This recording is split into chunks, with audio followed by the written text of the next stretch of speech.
अस्सलाम वालेकुम student, welcome to my channel V physics. उम्मीद है आप सब खैरियत से होंगे। आज जो बच्चों हम टॉपिक करेंगे चैप्टर नंबर 21 न्यूक्लियर फिज़िक्स का, बहुत ही interesting, that is radioactivity. Radioactivity होती क्या है और ये इससे हमने क्या चीज़ ऑब्ज़र्व की, वो सब हम स्टार्ट में इंट्रोडक्शन इसका देखते हैं। देखिए बच्चों, क्या हुआ था, ये ऑब्ज़र्व किया गया था कि जो एलिमेंट्स जिनका चार्ज जो है, चार्ज नंबर जो है, अगर वो 82 है या 82 से ग्रेटर है, वो तमाम एलिमेंट्स जिनका चार्ज नंबर 82 हो या इससे ग्रेटर हो, वो क्या करते हैं, वो अनस्टेबल हैं। अनस्टेबल मतलब कि वो हमेशा एक्साइटेड स्टेट में रहते हैं। एक्साइटेड स्टेट में रहते हैं मतलब वो कोई ना कोई ट्रांजिशन करते ही रहेंगे। एक ही जगह पे इलेक्ट्रॉन जो है वो एग्जिस्ट नहीं करेगा, बल्कि वो जंप मारता रहेगा। ठीक है, क्या है वो एलिमेंट जिनका एटॉमिक नंबर 82 हो या 82 से ग्रेटर हो, अनस्टेबल हैं, एक्साइटेड स्टेट में रहते हैं। वो क्या करते हैं, जब भी उनको फॉल किया जाए इन रेडियो एक्टिव एलिमेंट्स, फोटोग्राफिक कोई भी प्लेट है, तो वो क्या करेंगी, कुछ रेडिएशंस एमिट करेंगे। ये ऑब्ज़र्व किया गया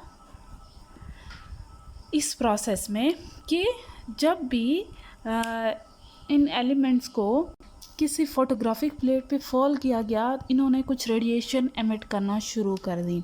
ठीक है, वो एलिमेंट्स जिनको यूज़ किया गया और उन्होंने रेडिएशन एमिट की, हम उनको बोलते हैं वो कौन से एलिमेंट है, रेडियो एक्टिव एलिमेंट है। ठीक है, और रेडियो एक्टिव एलिमेंट हैं, और ये जो फिनोमेना अकर हुआ है, इस फिनोमेना को हम बोलते हैं रेडियो एक्टिविटी। ठीक है, सबसे फर्स्ट जो ये रेडियो एक्टिविटी ऑब्ज़र्व की थी वो हेनरी ने की थी। हेनरी ने 1896 में इसको ऑब्ज़र्व किया, रेडियो एक्टिविटी को, और उसने बताया कि जो एलिमेंट्स जिनका एटॉमिक नंबर क्या हो, मैस नंबर जो है, charge number A greater than 82 हो, और वो क्या करते हैं, रेडिएशन एमिट करते हैं, और वो क्या हैं कि किसी भी ब्लैक पेपर से पेनिट्रेट भी हो जाती हैं। ठीक है, तो इसके बाद आफ्टर हेनरी क्या हुआ कि साइंटिस्ट थी मैरी क्यूरी, जिसके बारे में हमने सुना हुआ है, और साथ में इसके थे पेरी क्यूरी। इन दोनों ने मिल के दो elements, that is radio active element जो हैं, उन्होंने इंट्रोड्यूस करवाए। वो थे पोलोनियम और दूसरा रेडियम। ये दो न्यू रेडियो एक्टिव एलिमेंट उन्होंने इसके बाद इंट्रोड्यूस करवाए, जो कि क्या करते थे, रेडिएशंस को एमिट कर रहे होते थे। अब बात आती है उस एक्सपेरिमेंट की जिस एक्सपेरिमेंट के थ्रू हमें पता चला कि जो हैं रेडिएशन, कुछ एलिमेंट्स जो हैं जिनका चार्ज नंबर ग्रेटर देन 82 है, वो एमिट कर रहे हैं। अच्छा बच्चों, अब आते हैं हम अपनी एक्सपेरिमेंटल अरेंजमेंट की तरफ। सबसे पहले एक फ़ोटोग्राफिक फ़िल्म यूज़ की गई जो ब्लैक कलर से, ब्लैक पेपर से कोटेड थी, और एक इस तरह का वैक्यूम चैम्बर लिया गया जिसको बिल्कुल और यहाँ से हम एक होल छोड़ा जिसकी वजह से वैक्यूम पॉसिबल हुई। ठीक है, उसके बाद दो प्लेट्स यूज़ की गई, एक नेगेटिवली चार्ज थी, एक पॉजिटिवली चार्ज थी। ठीक है, उसके बाद ये आपके पास ये ब्लैक कलर का लेड था, इस लेड के अंदर होल किया गया। इसको होल करने के बाद इसमें एक रेडियो एक्टिव एलिमेंट रखा गया। ठीक है, और ये लेड चैम्बर है, उसके अंदर होल किया गया, उसमें रेडियो एक्टिव एलिमेंट रखा गया। अब आते हैं अपने एक्सपेरिमेंट की तरफ। ये आपके पास दो ऑपोजिटली चार्ज प्लेट हैं, ये पॉजिटिव साइड है और ये नेगेटिव साइड है। अच्छा बच्चों, अब फिर देखें क्या ऑब्ज़र्व किया गया कि जो कुछ रेडिएशन हैं वो इस नेगेटिवली चार्ज प्लेट की तरफ डिफ्लेक्ट हो रही हैं। ठीक है, मतलब अगर एक चीज़ जो नेगेटिवली चार्ज की तरफ ट्रैवल कर रही है उसकी तरफ बेंड हो रही है, तो इसका मतलब क्या है, हम जानते हैं कि अपोजिट चार्जेस ही आपस में अट्रैक्ट होते हैं। इस नेगेटिव चार्ज ने उसने जो भी रेडिएशन आ रही थी उसको अपनी तरफ अट्रैक्ट किया है, तो जाहिर सी बात है वो कौन सी चार्ज पे होगी, उसका पॉजिटिव चार्ज होगा। पॉजिटिव चार्ज था, इसी वजह से वो नेगेटिव साइड की तरफ डिफ्लेक्ट हुई। तो ये जो फर्स्ट हमने बताई कि जो रेडिएशन नेगेटिव चार्ज की तरफ डिफ्लेक्ट हुई, हमने उसको नाम दे दिया, वो हैं अल्फ़ा पार्टिकल्स। अल्फ़ा रेडिएशंस आ रही हैं जो नेगेटिव चार्ज की तरफ डिफ्लेक्ट हो रही हैं, that is positively charge. Positively charge होंगी तभी वो नेगेटिव की तरफ डिफ्लेक्ट हो रही हैं। ठीक है, दूसरा जो है, फिर देखा गया कुछ जो रेडिएशंस हैं वो पॉजिटिव चार्ज की तरफ डिफ्लेक्ट हो रही हैं। तो पॉजिटिव चार्ज की तरफ डिफ्लेक्ट हो रही हैं, इसका मतलब वो क्या है, नेगेटिवली चार्ज हैं। नेगेटिवली चार्ज हैं तभी वो पॉजिटिव की तरफ डिफ्लेक्ट हो रही हैं। ठीक है, these negatively charge radiation called beta particles. ठीक है, उसके बाद देखा गया कि कुछ जो हैं वो ना ही पॉजिटिव की तरफ डिफ्लेक्ट हो रही हैं ना ही नेगेटिव की तरफ डिफ्लेक्ट हो रही हैं। तो मतलब ये जो रेडिएशंस हैं जो सीधे ट्रैवल हो के जा रही हैं उस फोटोग्राफिक प्लेट के ऊपर जिसके ऊपर हम ऑब्ज़र्व कर रहे हैं, जो मतलब किसी भी डायरेक्शन में डिफ्लेक्ट हो रही नहीं है, इसका मतलब वो क्या है, चार्जलेस हैं, चार्ज नहीं है, इसी वजह से उनके ऊपर, इसी की वजह से वो डिफ्लेक्ट नहीं हो रही। चार्जलेस रेडिएशन है, that chargeless radiation called gamma radiation या गैमा पार्टिकल्स। ठीक है, तो आपने ये बात याद रखनी है, जो रेडिएशंस जिनका कोई चार्ज नहीं है वो क्या होंगी, हमारे पास गैमा पार्टिकल्स होंगे। 3 टाइप की रेडिएशन एमिट कर रहा है ये जो रेडियो एक्टिव एलिमेंट है, that is alpha particle, beta particle और gamma particle. Alpha particle positively charge हैं और बीटा पार्टिकल नेगेटिवली चार्ज हैं, और जो गैमा पार्टिकल हैं वो चार्जलेस हैं। अब आते हैं हम न्यूक्लियर ट्रांसपोर्टेशन की तरफ। न्यूक्लियर ट्रांसपोर्टेशन, न्यूक्लियस ट्रांसमिट किस किस में हुआ, अल्फ़ा पार्टिकल्स में, बीटा पार्टिकल्स में और गैमा पार्टिकल्स में। Third is gamma particles. अच्छा, अल्फ़ा पार्टिकल जब एमिट होगा, कोई भी रेडियो एक्टिव एलिमेंट जब भी ये एमिशन करेगा अल्फ़ा पार्टिकल का, तो इसकी देखा गया कि एक न्यू जो है एलिमेंट इससे बना, वो था वो हीलियम। ठीक है, हीलियम जो था एक अनदर न्यूक्लियस, न्यू एक एलिमेंट इसमें बना, इसी को अल्फ़ा पार्टिकल कहा जाता है। ठीक है, ये अल्फ़ा पार्टिकल जब भी एमिट होगा तो आपने याद रखना है वो कौन सा न्यूक्लियस होगा, हीलियम का न्यूक्लियस होगा। फॉर एग्ज़ाम्पल एक एलिमेंट है दैट इज़ रेडियम, जिसका जो है आपके पास चार्ज नंबर, एटॉमिक नंबर 226 है और चार्ज नंबर इसका 88 है। रेडियो एक्टिव एलिमेंट है। ठीक, रेडियो एक्टिव एलिमेंट क्या करेगा, एक अल्फ़ा पार्टिकल एमिट जब करेगा, अल्फ़ा पार्टिकल एमिट उसने किया, दैट इज़ हीलियम। अब यहाँ पे देख रहे हो कि 4 जो है यहाँ से डिक्रीज़ हुए हैं और 2 यहाँ से डिक्रीज़ हुए हैं, तो आप यही काम करोगे कि 226 में से 4 माइनस कर देंगे तो आपके पास आ जाएगा 222। ठीक है, तो ये आपके पास ऊपर आ जाएगा 222। उसके बाद 88 में से माइनस कर देंगे 2 तो आपके पास आ जाएगा 86। तो यहाँ पे 86, ये जो एटॉमिक नंबर और चार्ज नंबर है वो देखा गया Rn का है, दैट इज़ रेडॉन। तो आपने देखा कि एक एलिमेंट जब उसने अपने न्यूक्लियस को ब्रेक किया तो दो न्यू एलिमेंट यहाँ पे बने। सबसे पहले रेडॉन और उसके अल्फ़ा पार्टिकल एमिट हुआ तो उसके साथ ही रेडॉन एलिमेंट एक बना। ठीक है, तो ये थी अल्फ़ा एमिशन। अगर हम इसके जर्नल इक्वेशन लिखें, जर्नल इक्वेशन कैसी होगी, जब भी कोई भी एलिमेंट क्या करेगा, अल्फ़ा पार्टिकल एमिट करेगा तो हमारे पास जर्नल इक्वेशन कहलाएगी कैसे। फॉर एग्ज़ाम्पल एक्स और ऊपर हम कहते हैं ये ए है और जी है। हमने देखा एक क्या है, अल्फ़ा पार्टिकल एमिट हुआ है। अल्फ़ा पार्टिकल एमिट हुआ तो अगर हर अल्फ़ा पार्टिकल, हर वो जो एलिमेंट अगर अल्फ़ा पार्टिकल एमिट करेगा, इसकी इक्वेशन हमेशा यही रहेगी, एक और एलिमेंट बनेगा और ए में से हम माइनस कर देंगे 4 और जी में से माइनस कर देंगे हम 2। तो ये इसकी जर्नल इक्वेशन कहलाएगी for alpha particle. Atomic number भी चेंज होगा और इसके बाद चार्ज नंबर भी चेंज होगा। अब आते हैं हम बीटा पार्टिकल की तरफ। अब बीटा पार्टिकल क्या है, बेसिकली हमने कहा था कि बीटा पार्टिकल जो है डिफ्लेक्ट होते हैं पॉजिटिव की तरफ, पॉजिटिव चार्ज की तरफ। तो मतलब ये क्या है, ये नेगेटिवली चार्ज हैं बीटा पार्टिकल।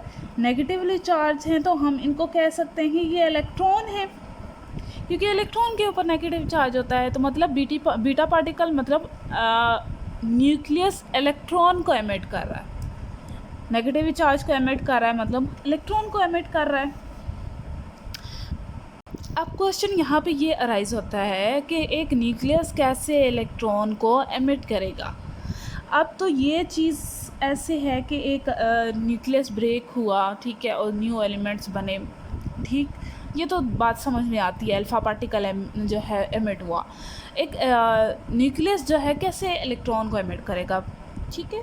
अच्छा, आते हैं इस बात की तरफ। हमने देखा है कि न्यूक्लियस में न्यूट्रॉन प्लस प्रोटॉन होते हैं। जब भी न्यूट्रॉन किस में चेंज होगा, प्रोटॉन में। इन दोनों के नंबर तो सेम रहते हैं, टोटल नंबर हमेशा सेम रहते हैं, ठीक। तो जब न्यूट्रॉन प्रोटॉन में चेंज होता है तो तब देखा गया एक इलेक्ट्रॉन एमिट होता है दैट इज़ नेगेटिवली चार्ज, साथ में ही इसका एंटी न्यूट्रिनो। यहाँ पे इसकी इतनी बात नहीं होगी, बस ये चीज़ इसको बताई गई है कि जब न्यूट्रॉन प्रोटॉन में चेंज होता है। अब for example number of neutron अगर 220 हैं, प्रोटॉन हैं 215 हैं, ठीक है। टोटल नंबर इनका लें तो आपके पास सेम रहेगा, मतलब टोटल नंबर इनका ले लेते हैं तो आ जाएगा आपके पास 435, ठीक है। तो total number of neutron proton हमारे पास ये हैं।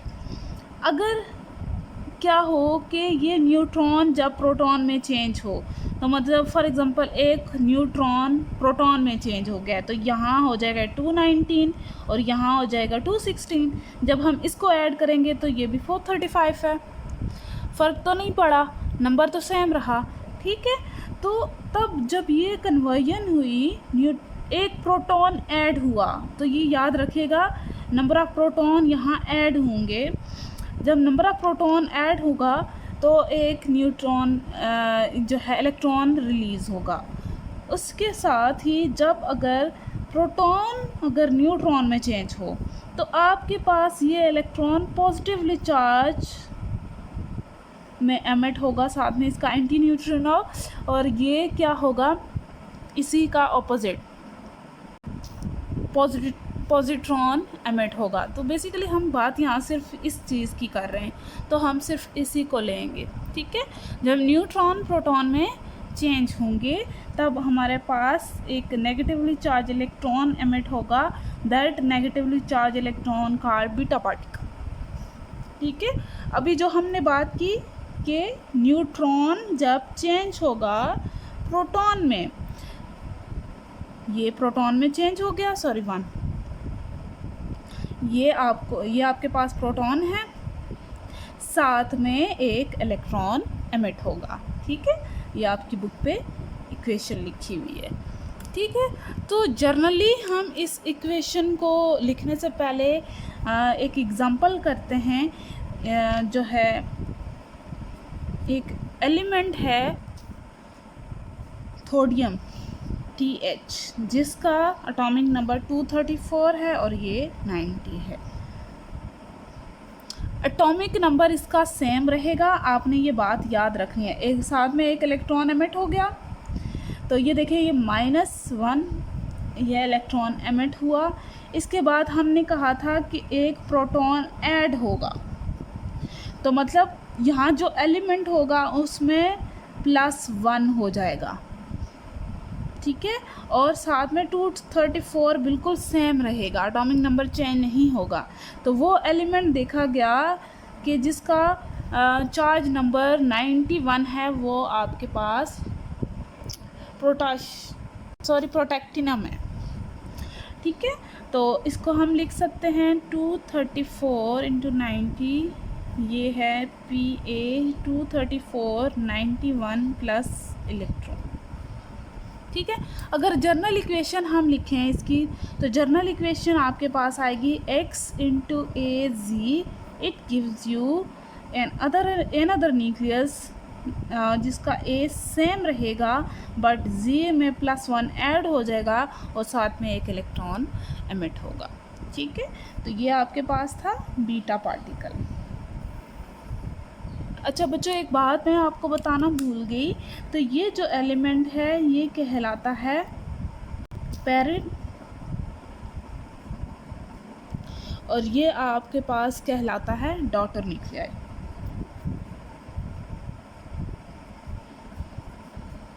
Parent nucleus that is called daughter nucleus. अब आते हैं हम गैमा पार्टिकल की तरफ। गैमा पार्टिकल हमने देखा था कि वो चार्जलेस है। सबसे पहले आपको ये याद रखना है, ये चार्जलेस हैं। गैमा कोई रेडिएशंस है, मतलब कोई फोटोन एमिट हो रहा है इस टाइम, तो गैमा रेडिएशन हमारे पास एक मतलब हाई एनर्जेटिक रेडिएशंस हैं जो हाईली पेनिट्रेटिंग हैं, जो कोई न्यूक्लियस जो है एमिट करेगा। अच्छा, हम बात करते होते हैं, देखो बच्चों, कि जब भी इलेक्ट्रॉन, फॉर एग्ज़ाम्पल ये फर्स्ट शेल है, ये इलेक्ट्रॉन एनर्जी अब्जॉर्व करता है। जब एनर्जी अब्जॉर्व करता है तो अपनी स्टेट चेंज कर देता है, जंप मार के नेक्स्ट स्टेट पे चला जाता है, लोअर से हायर एनर्जी स्टेट में जाता है। और इस एनर्जी स्टेट में जब आता है तो हम कहते हैं कि ये एक्साइटेड स्टेट में होता है, मतलब कि ये इस स्टेट में ज़्यादा देर तक रह नहीं सकता, बल्कि ये अपनी स्टेट को दोबारा चेंज करेगा और दोबारा से अपनी ओरिजिनल जगह पे जाएगा।